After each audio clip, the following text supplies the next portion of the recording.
Hey y'all, Dr. Arnika here, and we're going to chat about sciatica.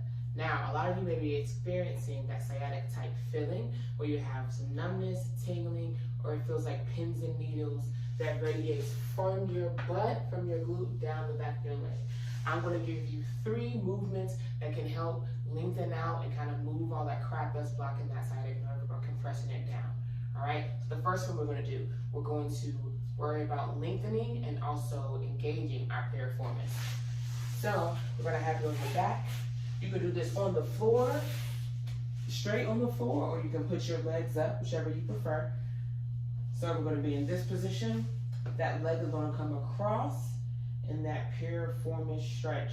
Now what I'm doing is at the same time, I'm pushing my knee towards the bench. So I'm pushing it down to give more of that motion. And doing that, you should feel it in your butt. So pushing there, holding it 3 to 5 seconds, and then relax. Again, pushing in, holding it 3 to 5 seconds. You should feel it in that glute, and then relax. We're gonna run through that a couple, right? So that is the first movement, helping not only lengthen, but also engage that piriformis. Next up, we're actually going to floss that sciatic nerve. So that sciatic nerve comes together from a bunch of nerves in our low back into that one thick nerve called our sciatic nerve, and it runs underneath that piriformis that we just lengthened, all right? So now we're about to get that nerve moving. Lay down to your back,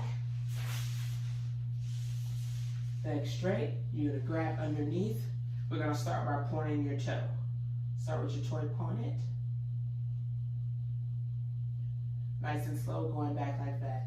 If you notice that doesn't give you any issues and you want to, spice it up a bit, then we would bring our toes towards us and come up. That'll give you more of that feeling, more of a stretch behind our thigh. Make sure we floss no more than 10 times a day. We don't want to overdo it and irritate that nerve. I know it feels good. Next thing we're going to do is focus on our hamstrings.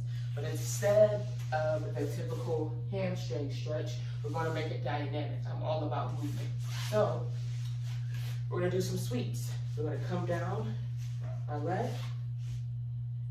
Everything is going to be a hinge at the hip. So we're going to sweep, hinge.